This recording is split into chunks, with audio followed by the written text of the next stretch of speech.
ನಮಸ್ಕಾರ ಸ್ನೇಹಿತರೆ, Infotech voice Kannada ಚಾನೆಲ್ಗೆ ನಿಮಗೆಲ್ಲರಿಗೂ ಹೃತ್ಪೂರ್ವಕ ಸ್ವಾಗತ. ಕರ್ನಾಟಕದ ಗ್ರಾಮೀಣ ಭಾಗದ ಜನರಿಗೆ ಹಾಗೂ ಚುನಾವಣಾ ಆಕಾಂಕ್ಷಿಗಳಿಗೆ ಈಗ ಬಿಗ್ ಅಪ್ಡೇಟ್ ಸಿಕ್ಕಿದೆ. ಹೌದು ಸ್ನೇಹಿತರೆ, ರಾಜ್ಯದಾದ್ಯಂತ ಗ್ರಾಮ ಪಂಚಾಯಿತಿ ಚುನಾವಣೆಯ ಕಾವು ದಿನಕ್ಕೆ ಜೋರಾಗುತ್ತಿದ್ದು, ರಾಜಕೀಯ ಚಟುವಟಿಕೆಗಳು ಗ್ರಾಮ ಮಟ್ಟದಲ್ಲೇ ಆರಂಭವಾಗಿವೆ.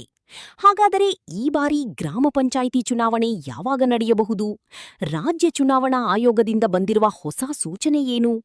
ಯಾರಿಗೆ ಸ್ಪರ್ಧಿಸಲು ಅವಕಾಶವಿರುತ್ತದೆ? ಮೀಸಲಾತಿ ಹಾಗೂ ವಾರ್ಡ್ ಹಂಚಿಕೆ ಬಗ್ಗೆ ಯಾವ ಮಾಹಿತಿ ಹೊರಬಿದ್ದಿದೆ? ಈ ಎಲ್ಲ ಕಂಪ್ಲೀಟ್ ಮಾಹಿತಿಯನ್ನು ಇವತ್ತಿನ ವಿಡಿಯೋದಲ್ಲಿ ತುಂಬಾ ಸರಳವಾಗಿ ಮತ್ತು ಕ್ಲಿಯರ್ ಆಗಿ ತಿಳಿಸಿಕೊಡ್ತೀವಿ. ಆದ್ದರಿಂದ ವಿಡಿಯೋವನ್ನು ಕೊನೆಯವರೆಗೂ ಸ್ಕಿಪ್ ಮಾಡದೆ ನೋಡಿ. ಮತ್ತು ಇನ್ನೂ ನಮ್ಮ ಇನ್ಫೋಟೆಕ್ ವಾಯ್ಸ್ ಕನ್ನಡ ಚಾನೆಲ್ ಅನ್ನು ಸಬ್ಸ್ಕ್ರೈಬ್ ಮಾಡಿಲ್ಲ ಅಂದ್ರೆ ಈಗಲೇ ಸಬ್ಸ್ಕ್ರೈಬ್ ಮಾಡಿ, ಪಕ್ಕದ ಬೆಲ್ ಐಕಾನ್ ಒತ್ತಿ. ಯಾಕಂದ್ರೆ ಸರ್ಕಾರದ ಯೋಜನೆಗಳು, ಚುನಾವಣಾ ಅಪ್ಡೇಟ್ಸ್ ಮತ್ತು ಜನರಿಗೆ ಉಪಯೋಗವಾಗುವ ಸುದ್ದಿಗಳನ್ನು ನಾವು ಪ್ರತಿದಿನ ನಿಮಗೆ ತಲುಪಿಸುತ್ತೀವಿ. ಕರ್ನಾಟಕದಲ್ಲಿ ಹಲವಾರು ಗ್ರಾಮ ಪಂಚಾಯಿತಿಗಳ ಅವಧಿ ಮುಕ್ತಾಯ ಹಂತಕ್ಕೆ ಬರುತ್ತಿರುವ ಹಿನ್ನೆಲೆ ಹೊಸ ಚುನಾವಣೆಗೆ ರಾಜ್ಯ ಚುನಾವಣಾ ಆಯೋಗವು ಭಾರೀ ಮಟ್ಟದಲ್ಲಿ ಸಿದ್ಧತೆ ಆರಂಭಿಸಿದೆ. ಸದ್ಯ ದೊರೆಯುತ್ತಿರುವ ಮಾಹಿತಿಯ ಪ್ರಕಾರ ಮತದಾರರ ಪಟ್ಟಿ ಪರಿಷ್ಕರಣೆ ಕಾರ್ಯಗಳು ಈಗ ಅಂತಿಮ ಹಂತಕ್ಕೆ ತಲುಪಿವೆ. ಹಲವೆಡೆ ಹೊಸ ಮತದಾರರ ಹೆಸರು ಸೇರ್ಪಡೆ, ವಿಳಾಸ ಬದಲಾವಣೆ ಮತ್ತು ತಿದ್ದುಪಡಿ ಕೆಲಸಗಳು ವೇಗವಾಗಿ ನಡೆಯುತ್ತಿವೆ. ಇದರ ನಡುವೆ ಶೀಘ್ರದಲ್ಲೇ ಅಧಿಕೃತ ನೋಟಿಫಿಕೇಶನ್ ಹೊರಬೀಳುವ ಸಾಧ್ಯತೆ ಇದೆ ಎನ್ನುವ ಮಾಹಿತಿ ಕೂಡ ಹೊರಬಂದಿದೆ.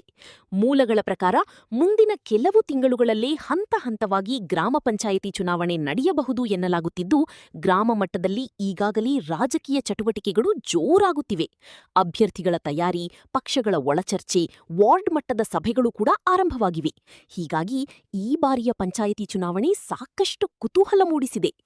ಸ್ನೇಹಿತರೆ, ಈ ಬಾರಿ ಗ್ರಾಮ ಪಂಚಾಯಿತಿ ಚುನಾವಣೆಯಲ್ಲಿ ಸ್ಪರ್ಧಿಸಲು ಇಚ್ಛಿಸುವ ಅಭ್ಯರ್ಥಿಗಳಿಗೆ ಕೆಲವು ಪ್ರಮುಖ ನಿಯಮಗಳು ಅನ್ವಯವಾಗುತ್ತವೆ. ಹಾಗಾದ್ರೆ ಆ ನಿಯಮಗಳು ಏನು ಅನ್ನೋದನ್ನ ಈಗ ನೋಡೋಣ. ಮೊದಲನೆಯದಾಗಿ, ಅಭ್ಯರ್ಥಿಗೆ ಕನಿಷ್ಠ 21 ವರ್ಷ ವಯಸ್ಸು ಪೂರ್ಣವಾಗಿರಬೇಕು. ಎರಡನೆಯದಾಗಿ, ಸ್ಪರ್ಧಿಸಲು ಬಯಸುವ ವ್ಯಕ್ತಿಯ ಹೆಸರು ಅದೇ ಗ್ರಾಮ ಪಂಚಾಯಿತಿಯ ಮತದಾರರ ಪಟ್ಟಿಯಲ್ಲಿ ಕಡ್ಡಾಯವಾಗಿರಬೇಕು.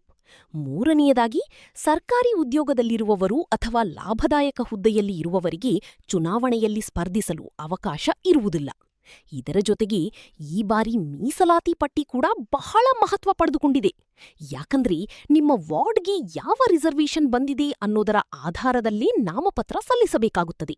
ಹೀಗಾಗಿ ಸಾಮಾನ್ಯ, ಮಹಿಳೆ, ಪರಿಶಿಷ್ಟ ಜಾತಿ, ಪರಿಶಿಷ್ಟ ಪಂಗಡ ಅಥವಾ ಇತರೆ ಮೀಸಲಾತಿಗಳ ವಿವರವನ್ನು ಮೊದಲು ಚೆಕ್ ಮಾಡಿಕೊಂಡು ನಂತರವೇ ಚುನಾವಣಾ ಸಿದ್ಧತೆ ಆರಂಭಿಸುವುದು ಉತ್ತಮ ಅಂತ ಹೇಳಲಾಗುತ್ತಿದೆ.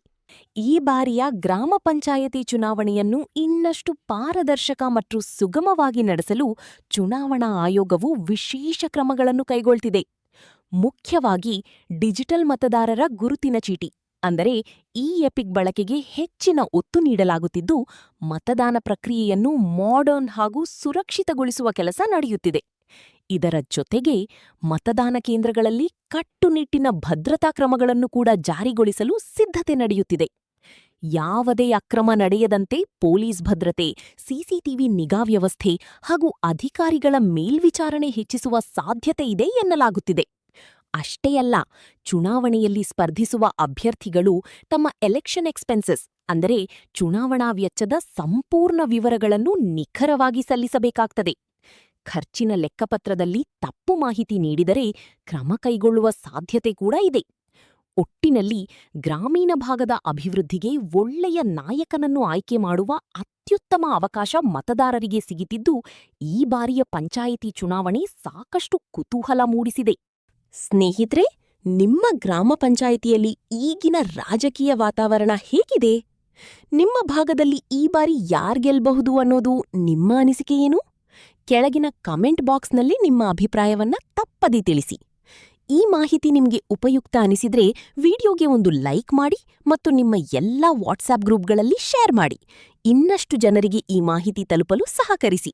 ಹಾಗೆ ಸರ್ಕಾರದ ಯೋಜನೆಗಳು, ಚುನಾವಣಾ ಅಪ್ಡೇಟ್ಸ್ ಮತ್ತು ಜನರಿಗೆ ಉಪಯೋಗವಾಗುವ ಸುದ್ದಿಗಳಿಗಾಗಿ ಇನ್ಫೋಟೆಕ್ ವಾಯ್ಸ್